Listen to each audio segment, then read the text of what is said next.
सुप्रभात बच्चों, मैं आपकी हिंदी की अध्यापिका फिर से आपका हिंदी कक्षा में हार्दिक स्वागत करती हूँ।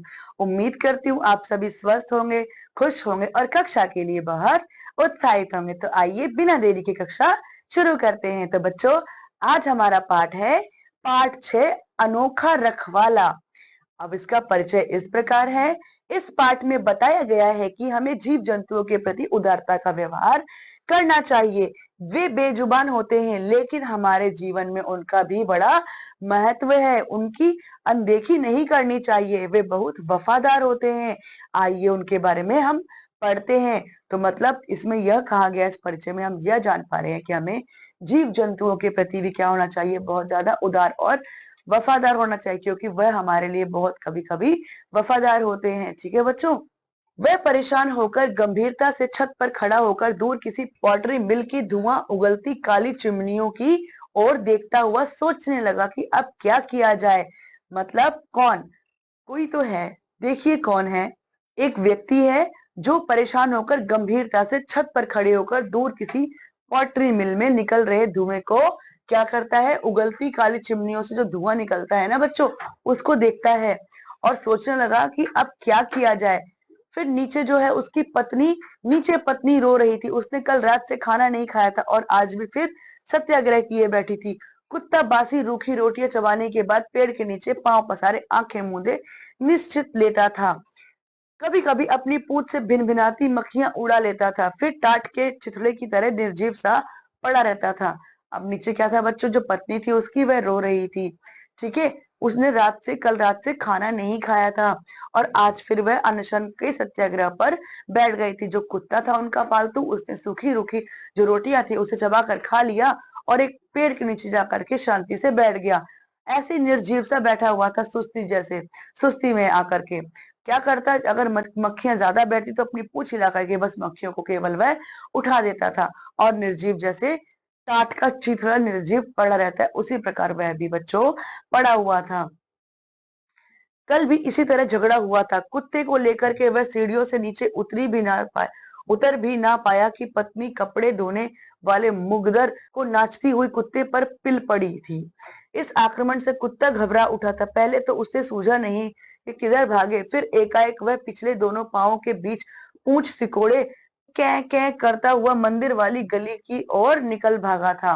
अब बच्चों क्या होता है इस कहानी में कि जो कल भी इसी तरह से झगड़ा हुआ था, क्योंकि आज इनका शायद झगड़ा हुआ है और कल भी इसी प्रकार से इनका झगड़ा हुआ था। किसको लेकर के, कुत्ते को लेकर के सीढ़ियों से जब वह नीचे उतर रहा था उसका पति कुत्ते को, तब उसने कपड़े धोने वाला जो मुग्धर होता है ना बच्चों, वह लेकर के उस पर टूट पड़ी, उसको मारने लगी। कुत्ते ने सोचा वह कहाँ भागे कहाँ ना भागे, फिर वह कहीं भाग नहीं पाया। पूंछ को अपनी दोनों टांगों के नीचे झुका करके, घुसा करके डर के मारे एक तरफ खड़ा रहा और फिर मौका पा करके वह कू कू करता हुआ मंदिर वाली गली में निकल पड़ा। ठीक है बच्चों। इस घटना के पश्चात घंटा भी ना बीता होगा कि उसने देखा बच्चे कुत्ते को मफलर से बांधकर फिर घर में घसीट लाए हैं और माँ की आंखें बचाकर सीढ़ियों के नीचे गलियारे में हलवा खिला रहे हैं। अब इस घटना को होते हुए एक घंटा भी नहीं बीता था कि जो घर के बच्चे थे वो उसे मफलर से बांध करके गले से वापस घर में ले आए हैं और सीढ़ियों के नीचे उसे हलवा खिला रहे हैं। केसु उसके ऊपर घोड़े की तरह बैठा है, इतना जोर जोर से उसके कान खींच रहा है, परंतु वह गर्दन झुकाए आंखें मूंदे प्रश्न चिन्ह की तरह पड़ा है। मतलब जो केसु एक बच्चा है, वह उसको घोड़ा बना करके उसके कानों को जोर जोर से खींच रहा है, लेकिन वह उन्हें कुछ नहीं कह रहा है। वह चुपचाप गर्दन झुकाए आंखें मूंदे प्रश्न विहीन होकर के चुपचाप वह खड़ा है। कुत्ते के कारण पत्नी का पड़ोसियों से 1000 बार झगड़ा हो चुका है। हर बार वह साफ साफ कह चुकी है कि यह कुत्ता उनका पालतू नहीं है, सड़क का है। फिर वे चाहे तो इसे खूब मारे पीटे या गोली से उड़ा दे। अब जो बच्चों कुत्ते के कारण है ना, वो बहुत बार उसकी माँ का, पत्नी का बहुत बार पड़ोसियों से झगड़ा हो चुका है। वह उनसे कई बार बोल चुकी है कि ये मेरा पालतू कुत्ता नहीं है, ये कैसा कुत्ता है, ये गली का कुत्ता है और ये फिर वह कुत्ता है, चाहे तो आप इसे खूब मारे या फिर इसे गोली से ही उड़ा दे। देखिए बच्चों, किस प्रकार ये कुत्ते की वजह से इनसे पड़ोसियों के साथ रोज लड़ाई होती है अक्सर। और यह है वह कुत्ता। परंतु इसके विपरीत पड़ोसी ने अब तक इस निर्णय पर पहुंच चुकी है कि कुत्ते को मुंह लगाने की जिम्मेदार वही है, क्योंकि उनके बच्चे ही उसे रोटी देते हैं, सुबह शाम अपने हिस्से का दूध भी पिलाते हैं। अब देखिए बच्चों, वह कितना भी मना करे कि वह उनका पालतू कुत्ता नहीं, लेकिन जो पड़ोसी है वह ये समझ चुके थे कि यह कुत्ता को जो रोटी है, खाना पानी है, दूध है, जो उसके बच्चे शाम को रोज सुबह शाम पिलाते हैं और उनको रोटी खिलाते हैं सुबह शाम, ये कहीं ये उनका ही पालतू है। उनकी नजरों में वह कुत्ता उनका पालतू ही था। ठीक है बच्चों, फिर क्या होता है, अब पड़ोसियों को कैसे बताए कि वे इस कुत्ते से छुटकारा पाना चाहते हैं। पिछले सप्ताह इसे साइकिल के कैरियर पर बिठाकर वह स्वयं नौरोजी नगर तक छोड़ आया था, परंतु जब लौटा तो पत्नी ने बतलाया कि कुत्ता उसके घर पहुंचने से पहले ही जमीन सूंघता हुआ आंगन में खड़ा पूंछ हिला रहा था। मतलब जो उसका पति था वो पड़ोसियों को कैसे बताए, वो दोनों कैसे बताए कि वह कुत्ते को अपने पास नहीं रखना चाहते, वह खुद भी उससे बहुत ज्यादा परेशान है। पिछले सप्ताह ही क्या था बच्चों, वह उसे साइकिल के पिछले सीट पर बिठा करके उसे नौरोजी नगर छोड़कर आया था, लेकिन उसके घर आने से पहले ही कुत्ता जमीन सूंघते हुए वह उससे पहले घर आ गया था और आकर के आंगन में खड़े होकर सूंघता हुआ पूंछ हिला रहा था। इसके बाद उसे बोरे में लपेटकर चाणक्यपुरी की ओर ले जाया गया था। बहुत से टेढ़े मेढ़े रास्तों से घुमाता फिराता, परंतु इस भूल भुलैया को भी कुत्ता सहजता से पार कर आया था। रात को जो ही उसकी आंखें मूंदने लगी, तो ही बीच चौराहे पर खड़े होकर कुत्ते ने मुंह फाड़कर भौंकना शुरू कर दिया था। देखते ही देखते मोहल्ले में फिर से शोरगुल हो गया था। इसके बाद वह उसे चाणक्यपुरी छोड़कर आया, बोरी में बंद करके। घुमावदार रास्ते से होते हुए वह उन्हें छोड़ा है, लेकिन फिर भी वह कुत्ता न जाने कहां से आ पहुंचा और आधी रात को गली मोहल्ले में चौराहे पे खड़ी होकर के वह भौंकने लगा जोर जोर से। और क्या हो गया बच्चों, मोहल्ले में फिर से शोरगुल मच गया। आवेश में आकर कुछ बलिष्ठ लोगों ने उसे डंडे से मार मार कर घसीटा, किंतु ढीठ कुत्ता केवल कुछ ही गज सरका और उसने और अधिक भौंक भौंक कर उन श्रेष्ठ लोगों को भी जगा दिया था, जो अब तक आराम की नींद सो रहे थे। आवेश में आकर, गुस्से में आकर के जो बहुत पड़ोसी थे, उन्होंने क्या किया, कुत्ते को बहुत पीटा। लेकिन बच्चों, उसने फिर इतनी जोर से और भौंकना शुरू किया कि जो सो रहे थे लोग, जो नहीं जागे थे, वह भी अब जाग गए थे। ठीक है बच्चों, कमेटी वालों को वह बहुत बार लिख चुका है, किंतु जब भी पिंजरे वाली गाड़ी आती है, कुत्ता ना जाने कहाँ गायब हो जाता है। 2-3 बार रीते हाथ लौटने के बाद कमेटी वालों ने अब इधर ध्यान देना ही छोड़ दिया है। अब कमेटी वाले होते हैं ना बच्चे, जो कुत्ते और जो गली गली कूचों के जो जंगली जानवर, जो पालतू जो लावारिस जानवर होते हैं, उन्हें पकड़ते हैं, उसको भी उन्होंने बहुत बार शिकायत की है। वह जब भी आते हैं अपनी जालीदार गाड़ी लेकर के, तब भी क्या होता है, कुत्ता न जाने कहाँ गायब हो जाता है। फिर बच्चों, इस प्रकार वो इतनी बार 2-3 बार वापस चले गए हैं खाली हाथ कि अब वह आने के लिए राजी भी नहीं होते हैं। वह छत पर खड़ा नीचे सड़क पर चलते साइकिल सवारों को गिनने लगता, तभी उसके मस्तिष्क में विचार कौनता है। वह कलाई पर बांधी घड़ी की ओर देखता, वह जल्दी जल्दी उतर जाता है। क्या होता है बच्चों, जो छत से नीचे देखता है, वह साइकिल से जो सवार जो चालक साइकिल चालक है, वह जाते हैं, उसके मस्तिष्क में तुरंत एक विचार आता है और वह कलाई में बांधी हुई घड़ी को देखता हुआ जल्दी जल्दी सीढ़ियों से नीचे उतर जाता है। स्टोर रूम से रस्सी निकालकर उसने कुत्ते के गले में कसकर बांधी और साइकिल के कैरियर पर बैठाकर सरोजी नगर वाली मेन रोड की ओर चला गया। आज उसने प्रतिज्ञा कर ली थी कि वह रोज रोज इस मुसीबत से छुटकारा पाकर रहेगा, रोज रोज की इस मुसीबत से छुटकारा पाके रहेगा। घंटे भर बाद लौटा और शुभ सूचना दी कि कुत्ते को वह किशनगंज जाने वाली ट्रेन में बैठा आया है। पत्नी ने आग की तरह समाचार सारे मोहल्ले में फैला दिया।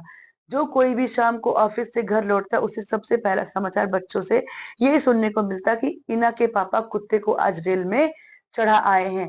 अब देखिए क्या होता है, जो इना के पापा हैं वह क्या करते हैं, कुत्ते को अब बिठा करके अपने साइकिल से पीछे बांध करके गले से उसे जाकर के किशनगंज जाने वाली जो ट्रेन है उसमें बिठा आते हैं और घर आकर के वह सबको सूचना देते हैं कि वह कुत्ते को ट्रेन में बिठा कर छोड़ा है, जो कि ट्रेन कहाँ जा रही थी, किशनगंज जा रही थी। मोहल्ले में उसकी पत्नी ने क्या किया, सब जगह ये बात फैला दी।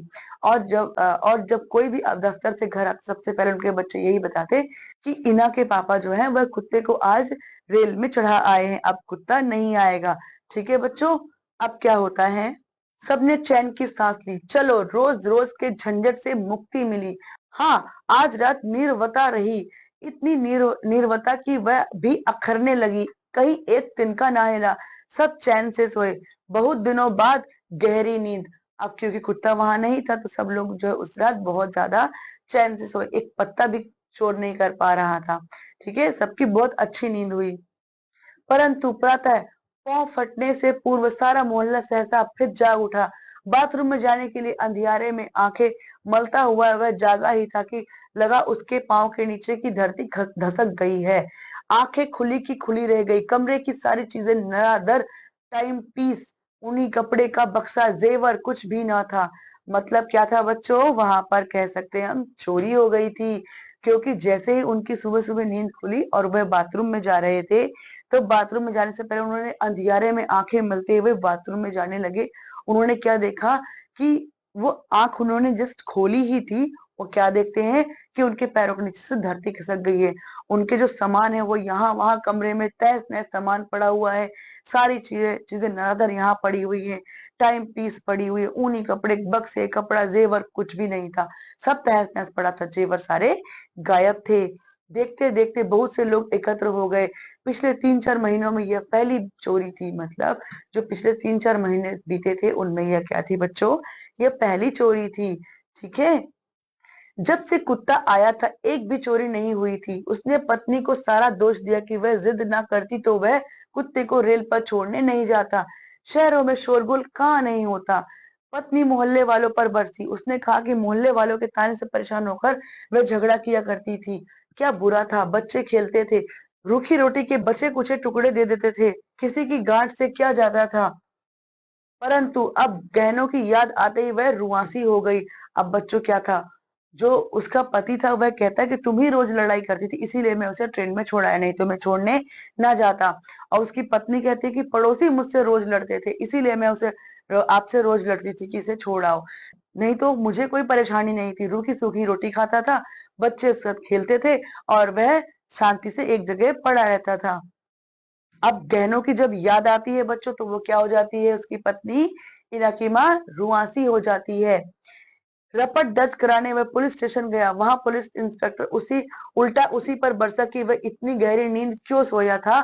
कमरे में आदमी के होते हुए इतना सामान उठाकर कोई कैसे ले जा सकता है। फिर ऐसी चोरियां आए दिन होती रहती हैं। इतना बड़ा शहर है, 40 लाख आबादी का। इस व्यर्थ की जिरह और कागजी कार्यवाही से वह बुरी तरह थक गया था।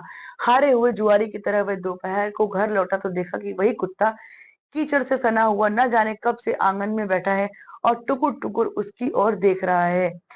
बच्चों देखिए क्या होता है, जो कुत्ता है ना बच्चों वो वापस आ जाता है। कैसे, जब चोरी होती है तो वह जाता है रपट लिखाने के लिए पुलिस थाने में। वहां पर जो खरी खोटी सुनाई जाती है उसे ही उल्टा पुलिस थाने वालों से क्यों कहते हैं कि इतनी गहरी नींद में तुम क्यों सोए कि तुम्हें पता ही नहीं चला कि तुम्हारी सारी गहने चोरी हो गए। भला कमरे में एक आदमी मौजूद है और फिर भी चोरी हो गई, ये तो बहुत गलत बात है। इतने घोड़े बेच करके तुम्हें नहीं सोना चाहिए था। ठीक है बच्चों, फिर कागजी कार्रवाई होते होते वह इतना थक गया, वह उसकी जो बहुत समय लग गया उसको पुलिस स्टेशन में, यहाँ जाना वहां जाना, ये करना वो करना। जब थक हार करके वह अपने घर लौटा तो वह क्या देखता है कि आंगन में वही कुत्ता कीचड़ से सना हुआ उसके आंगन में चुपचाप बैठा हुआ टुकुर टुकुर हमारी राह निहार रहा है। आज सभी मोहल्ले वालों को इस बार इस बेजुबान जीव का महत्व समझ में आ गया था। अब देखो फिर क्या था बच्चों, सारे मोहल्ले वालों को अब उस बेजुबान जो जानवर था उसका जो महत्व था वह समझ में आ चुका था। सबने उसकी कीमत को जाना कि जब से यह था तब तक हमारे मोहल्ले में एक भी चोरी नहीं हुई थी, लेकिन इसके जाते ही उस दिन हमारे मोहल्ले में जो है चोरी हो गई। सबने उसके महत्व को, उसकी कीमत को समझा। तो बच्चों इसी के साथ आज की कक्षा में इतना ही। अब मैं आपसे अगली कक्षा में मिलती हूँ, तब तक के लिए पढ़ते रहिए, खुश रहिए। धन्यवाद।